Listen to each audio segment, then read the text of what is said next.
good here. All right, what do you want to talk about? Everyone has a bad year once in a while. It happens. You know, the scheduling gods can be cruel. Injuries happen. We begin with breaking news. Bengals head coach Zach Taylor says Joe Burrow will be out for several weeks with a strained calf. This is not what we wanted to hear. Christian, do you think this is just a week-to-week thing, or could it be like maybe 3-4 weeks before you have it? Hopefully just a week-to-week. Team Kennick is absolutely horrible. Pollard and Bijan are his top two guys, and then other than that, I don't see it. Every week there's different obstacles, Josh. Whether you got 3 running backs, teams have to prepare for our 3 running backs, right? So whoever has the hot hand. Again, maybe I'll have to go tell Raves that, hey, Algier got the hot hand. I'm going to give him 15 carries. Maybe that's what I need to do. That's where we're headed. So make sure I don't upset anybody in their fantasy team. So maybe I'll yell across the Braves, hey, we're going to give the CP another carry here. Now you're concerned about an injury here. You see the awkward just twist of the arm by Marquise Bell, and then he went down hard. Back-to-back years, 3 out of 9. At a certain point, you gotta throw Fluke out the window and look at the man who's running the show. Let's get this shit over with. I gotta be home for supper.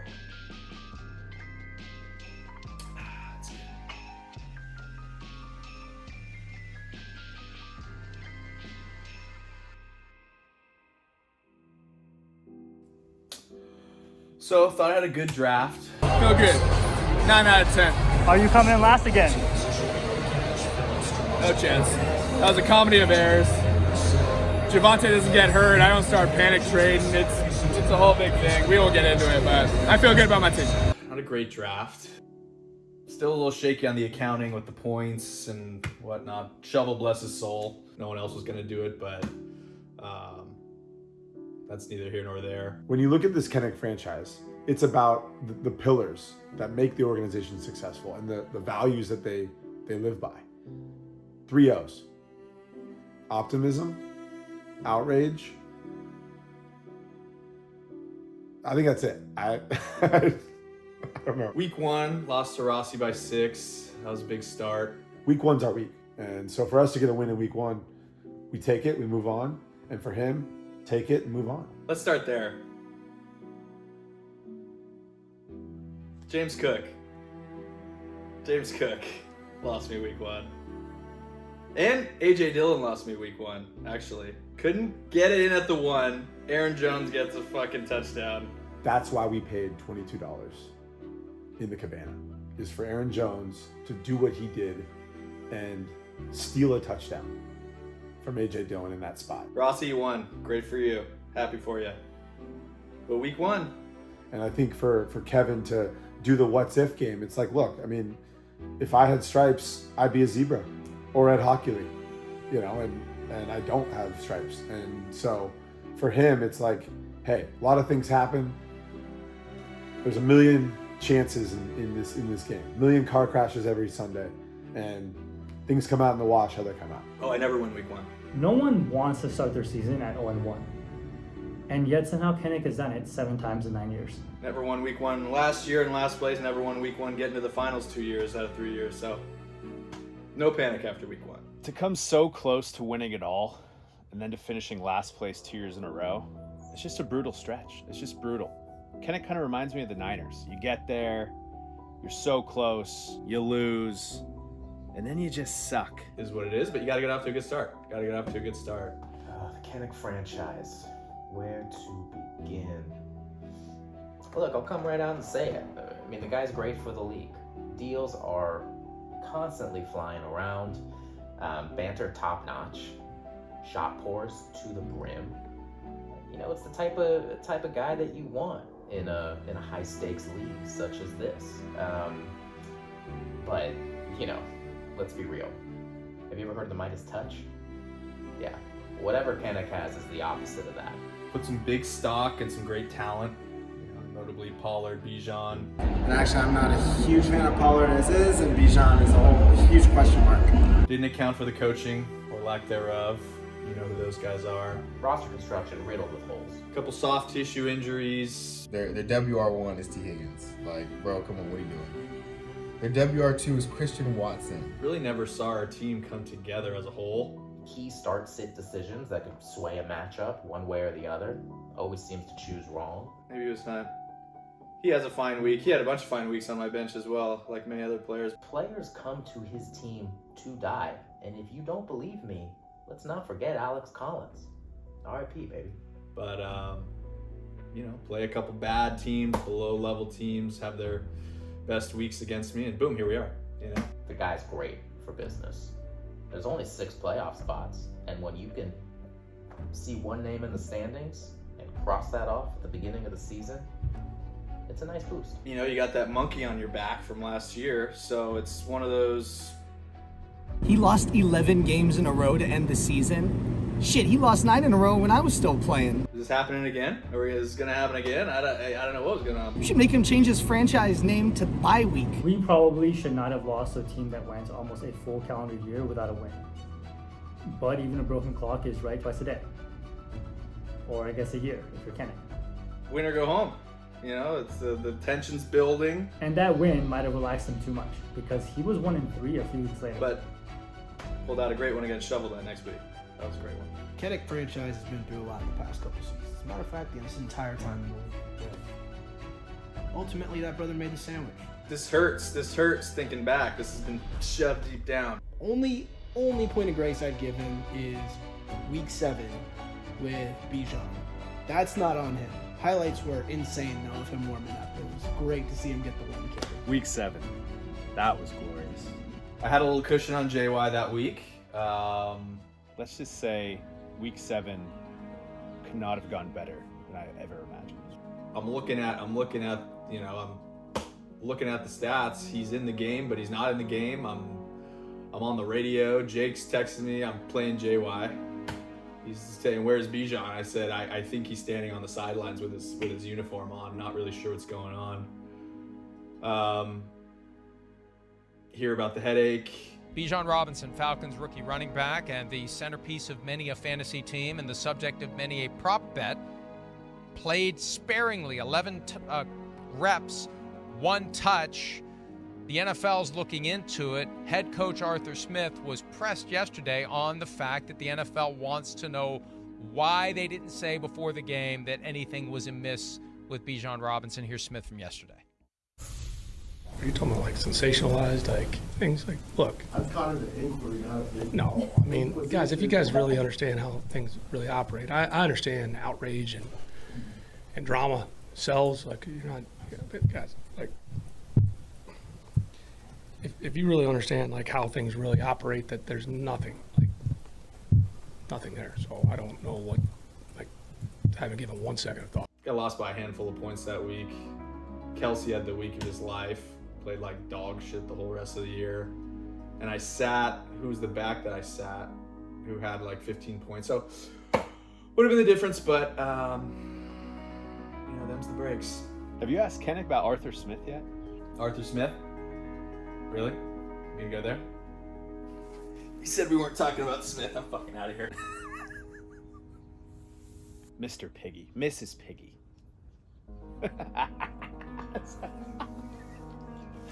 I love him. I love his fat face, his pig-looking nose. Sorry about that. Arthur Smith, the pig man. Nepo baby. Never worked a day in his life. I would actually be mad. You got the best talent in the league. See, Chad, what happened to Muma? Look, it's happened to us all. At some point in time, and just look at this. You're just hoping that your buddies are coming to help you. And he's Mr. Decoy. He touches the ball. Look at this. I mean, look at that catch. Behind the back. Good things happen. Watch right there. It's over. A little stutter, and he's able to make somebody miss. Why the fuck did Arthur Smith not use Bijan Robinson? What an idiot. Why do you think, of course he got fucking fired. You get fired. Good. I don't know. That's it. That's all I can say. I think that's been my downfall the last couple of years, among many things, but, putting stock in top-tier talent with coaches that don't know what to do with it or don't want to use it.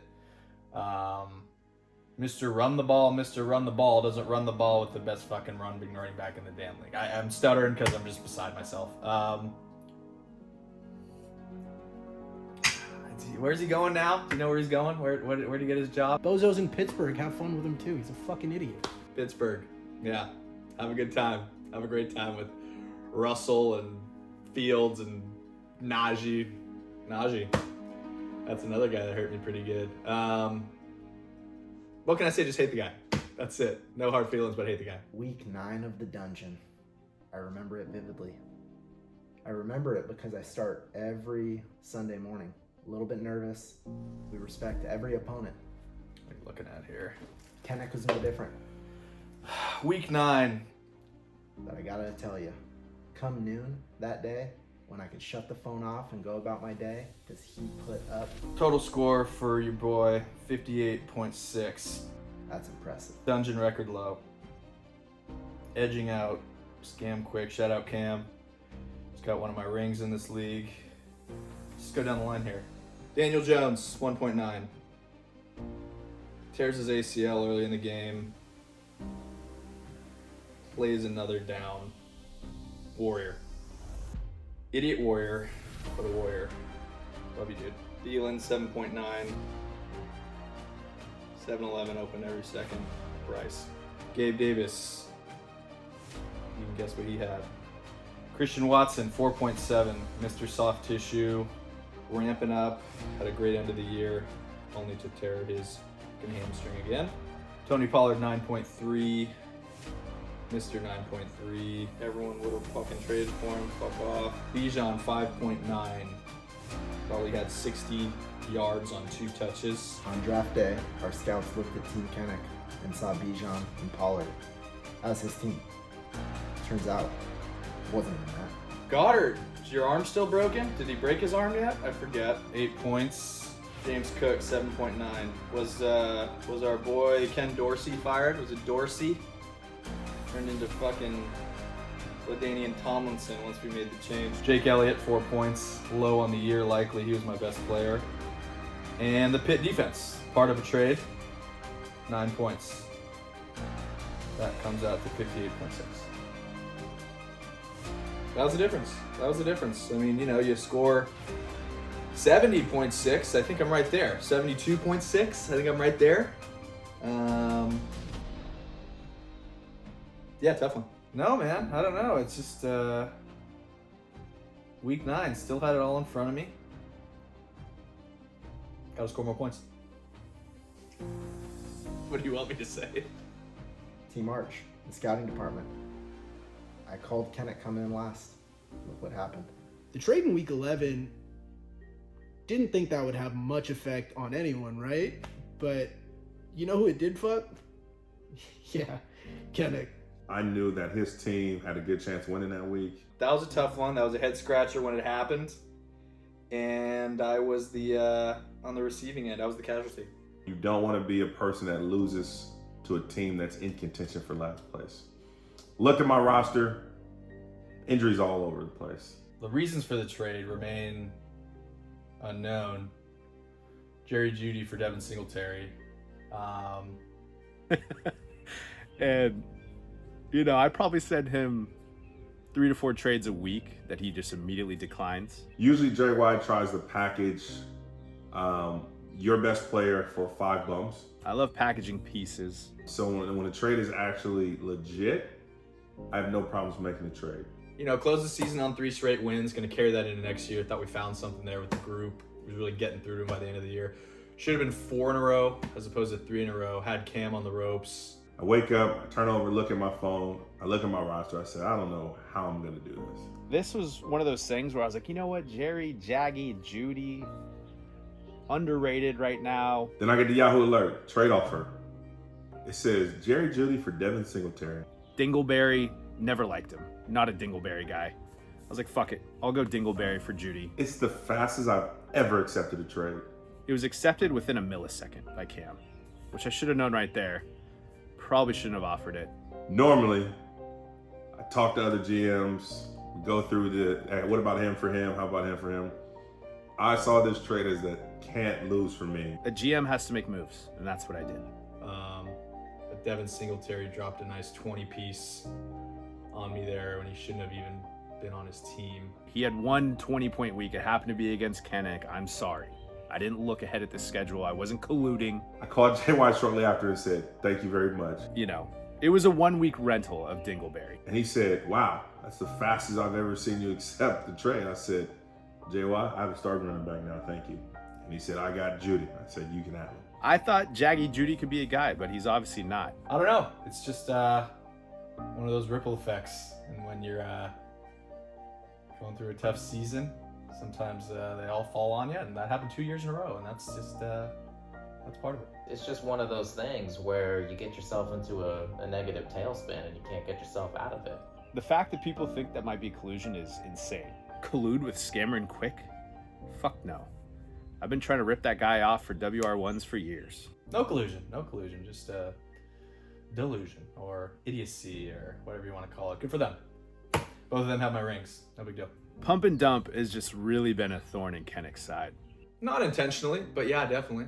Like I said, he took one of my rings. He deserved it. I don't know what it is, if it's, you know, they're scared of him, or if it's just like, oh shit, here comes Pumpy Dumpy.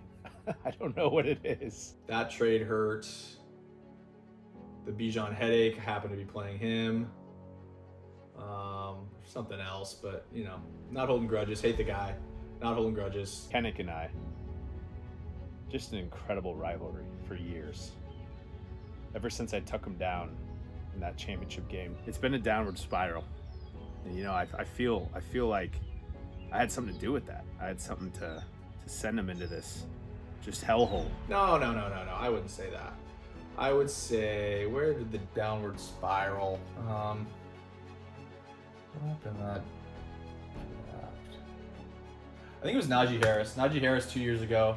I will stand by the fact that his foot was fine. Week 1, he got ripped back, didn't even finish the second half, but still never missed a game. So that's where I think the plate stemmed from. I know he had the off season, but he was hurt, but he was fine. I think that's where it was kind of iffy. And then AJ Dillon. I think AJ Dillon maybe right up there with Arthur Smith as my most hated affiliate of the NFL. He's dominated Kennick over the past 2 to 3 years. And it'll make this year's matchups must-see TV. Sunday Night Football game of the week, America's matchup of the week.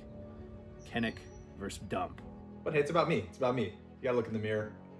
And at the end of the day, Bijan and Pollard got me good. That's it. Just looking back here. Well, let's get something clear. You're fighting for the last spot. You haven't done well, right? You're putting yourself in that position, but despite all that, still had a shot last week before the playoffs. You know, had to get a win against Guino, which I did, and needed to outscore Hillis by 7-ish points. Pretty terrible this season. But, you know, going into last week, 2 main obstacles. Avoid the dress and maybe beat the shit out of JY. Or have him lose to JY. We went 2 for 2, you know, took care of business. Didn't get it done. Thanks, Jay. Not the season we wanted, but it was a good ending. And we avoided the dress. Hopefully you're sized up for Vegas there, Kennick. Oh, I consider it every second of every day. You know, from Sunday to Sunday, you don't know what you're gonna do with Gabe Davis. I did. I considered benching Gabe Davis every week and playing him every week. Sit or play, sit or play. That's the game with Goose Egg Gabe. You know, does he score 12 points? No, I don't think he ever scores 12 points. He scores 112 points or he scores 0 points. So was that the difference? I mean, I get you can look at it that way. You can look at it a whole host of ways. I decided I wouldn't be able to live with myself if I sat him and he went off. That's what I decided. I will say, Josh Allen fucked up that one throw to him. Should have been a touchdown in overtime against Philly.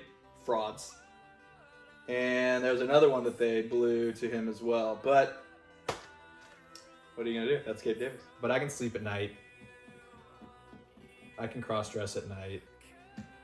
I can live with myself because I put him in and I knew it was going to happen, but I put him in. Just get a win, JY. Just get a win. That's all we needed. Positives from the season? I mean, they don't outweigh the all-encompassing L, place 12, but Like I said, 3-game win streak going into next year. Should be 4. I have no doubt that he has an organizational playbook, a process that they are executing, that they're following through on, that is years in the making. And what I would say is, don't do any of that. Do the exact opposite of whatever your playbook is telling you. And whatever your heart is telling you, sure as hell don't do that. Because following the playbook that they've been following, it's a GPS. And that GPS is taking them right into the lake. It's a big season. It's a big season. Every season's big, but going back to back, last place is hard. I think it's only been done once by Fart Smellless Buttnut. We know what it's like to go last place 2 straight years and come out a champion, a top Mount Zeus. And the champagne tastes sweeter when you've come from the depths of the dungeon, when the sun shines on your collective faces. And so I just hope for Kevin that he gets to experience the same thing. Obviously, that just being a regular season championship. I want to win the title, and I wish him none of those glories. Organizationally, we're still selling tickets. The butts are still in the seats off past success, but that's not what it's about. We have smart fans, and they want solid decision making in the front office. They want cohesion and camaraderie and chemistry on the field. We've got players, we've got talent, but you got to put it together. You got to put it together on the field. You got to have results. You got to have wins. You got to have points, and that's what we're gonna try to do this year. And every year is a new year. Hope springs eternal. So I have no doubt that Kevin has been mocking himself crazy, trying to find the right formula. I can't reveal that. I think just be there. Just be there on draft day. And yeah, I mean, it's a rare place to be. It's a rare occurrence in fantasy. But 3 times in a row, that would be legendary. Yeah, we're excited to see what's coming. We do need an accountant there to make sure that the points are in order and the auction is going as it should be. I just want a fair shake.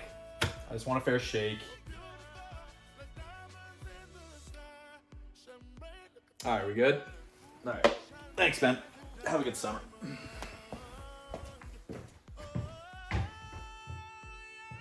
This organization can be defined by 5 M's. Magic, mystery, more of the same, medical, and mystifying. You know the deal with Gabe. You play him every week or you don't play him every week. And I was playing the seesaw game and I think I went 0 for 12. Maybe like 2 for 14. To be sexualized and brutalized in Las Vegas, you gotta just stay focused, stay hungry, and just keep studying, just keep working, keep drafting. I'd like to point out, Archuleta did reach out to me about Pollard and Bijan mid-season, so I'd like to point that out.